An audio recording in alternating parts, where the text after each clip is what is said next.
Alright, man. In today's episode, I might be here for a long time, not a good time, so I'm not gonna waste any more time. Today, I explain why and how everything you've received from me since January 17th of last year came about. In December of 2017, Moles and I were 8 months removed from Unless We Meet Again and 5 months of work into the next album, the album you'll be receiving this month. And naturally, we were already thinking about how we go about releasing it. Because here's the thing. Music alone will not get you noticed in this era, no matter how good it is. Don't at me, as the kids say. We learn from Unless We Meet Again. Drop music in this climate, let alone an album with no gimmick attached if you want to. You'll be looking as stupid as I was 2 weeks after it came out. The thing is, we knew this before Unless We Meet Again. We've known for years that this is the era we live in. Perhaps we were just so excited and wrapped up in making this kind of music for the first time, we neglected to figure out how we'd promote it. Perhaps we were just being foolishly hopeful, thinking we would be the ones to make it on music alone. I don't know. I don't remember. All I know is that we decided that we would not fail to play the game this time around. But how? What would we do in this hashtag content era, in this meme economy? We may enjoy it from time to time, but we don't make hashtag content or memes. We make music, which is apparently chopped liver now. So what would it be? Well, we thought about it. Certain approaches were off the table because we have dignity and families. Other approaches were off the table because our budget was approximately $30. And most approaches were off the table because although they might have been good ideas or we'd seen them work for others, they would only work if we were already famous. Because here's a wacky concept, people are more likely to care when they already do. When they already know you. And that's when we figured it out. They'd get to know us, the Moles and Mel way. If we had to live in this spectacle-first, music-second ecosystem, we were going to take it by storm. To get this next album in front of people, I was going to have to live it, from top to bottom. Allow me to explain. I'm a pop star, if you didn't know. The next album is a pop album, much more so than Unless We Meet Again. Therefore, we crafted a plan for content.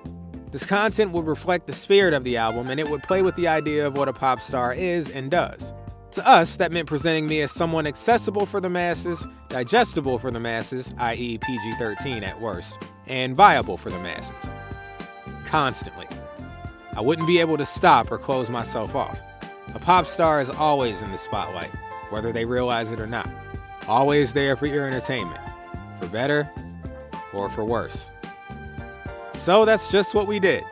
In classic Moles and Mel fashion, we came up with something ridiculously comprehensive and unquestionably grueling because we can't seem to embark on something if it doesn't either one-up what we already see in the world or border on masochism. It'd be sort of like performance art, but, well, a lot more pop. By the end of it, we leave no one with the excuse that they didn't know me or with the impression that there was nothing I had to offer aside from music. Moles and Mel were gonna knock this out of the park or die trying. Every single week until the album dropped, there would be content. This meant the album rollout would literally last an entire year. It would have to anyway, because when I said comprehensive, I meant it. If it isn't clear yet, this, my friends, is how you ended up getting This Is Melvin. Behind the scenes, inside the operation, paparazzi, the dancery, and Burch in time. And the outfit. You know what? Let's start there. One of the first things we thought about was the idea of being instantly recognizable. How could I become, quote, iconic? We decided that the best way to do that was for me to wear the same thing in all of this content. Like a daggone cartoon character. Insane, sure, but the added bonus was that this way, if I got memed or went viral or whatever, people could readily have a descriptor for me until they found out more information. Basically, who's that guy that wears the blank that I keep seeing everywhere, is what we were counting on. But we still had to figure out what the look would be. At first, believe it or not, we were playing with the idea of a classic entertainer look. The cane and suit and top hat sort of deal. But frankly, we were worried that would look too minstrelish. We quickly trashed that idea. There would be no minstrel drip for 2018. Instead, we decided that we'd go with denim. An all-American look, you know? For an all-American pop star. With that decided, we started fleshing out the content itself. Mondays and Thursdays, the world would get This Is Melvin, the show you're watching right now. This Is Melvin would be the flagship series in our content empire. This is exactly how you would come to know me. All of the other content would supplement it. The concept was simple. You know how people can be like, whoa, hold on, I didn't ask for your life story. Well, what if they did? Crazy, right? Tuesdays and Saturdays, the world would get behind the scenes.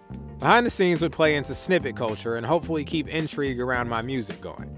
That let you into the studio and you get to hear things I was working on. Thing is, behind the scenes would end in the middle of the year and would be replaced in its time slot by Inside the Operation. What is Inside the Operation? Well, it's time for you all to know the real meaning. What may have seemed like a disembodied look into conversations between Moles and Mel was actually not that at all. In fact, the secret purpose was hidden in plain sight. Inside the Operation is actually the... Wednesdays, I would be alternating between two series. The world would either get Paparazzi or The Dancery. Paparazzi is pretty much a movie, just broken into 20 episodes and loaded with all of the continuity and plot twists of serial television. Essentially, it's a cautionary tale about fame. Or is it? Speaking of Paparazzi, it actually concluded yesterday in an explosive series finale. You can finally run it from the top to see it play out as a full experience, so I recommend you go do that. As for The Dancery, named after a Mary J. Blige lyric, it was initially conceived as a tie-in to a song that was going to be on the album.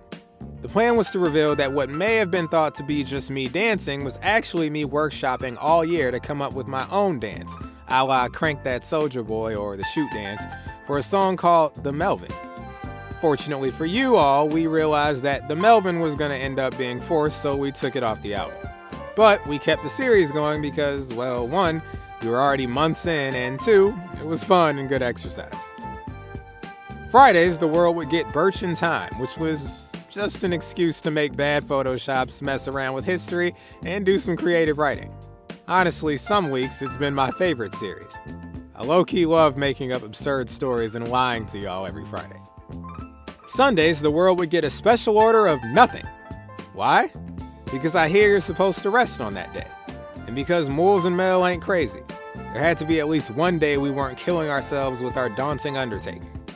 Now, lastly, as the world seemed to want it, but firstly in the hearts of Moles and Mel, there would be the music, the true centerpiece, the reason the content even had to exist. Every month, the world would get a song during what Moles and I have come to refer to as Release Week. During Release Week, there'd be no content, just the song. At the top of each quarter of the year, January, April, July, and October, they'd get a single from the album, and every other month would be a loose song that didn't fit the album. And on the Fridays during Release Week, I'd update the grid, which would be the visual reminder of everything that had come out thus far. All of that would come together to form the era you've been living in for the past year. The era that will come to a close in a matter of weeks when the album arrives. But before it ends, I'll be sure to talk about how it felt to execute all of this for an entire year. Next week, though. Because right now, I'm exhausted. This episode alone took over 12 hours. See you later.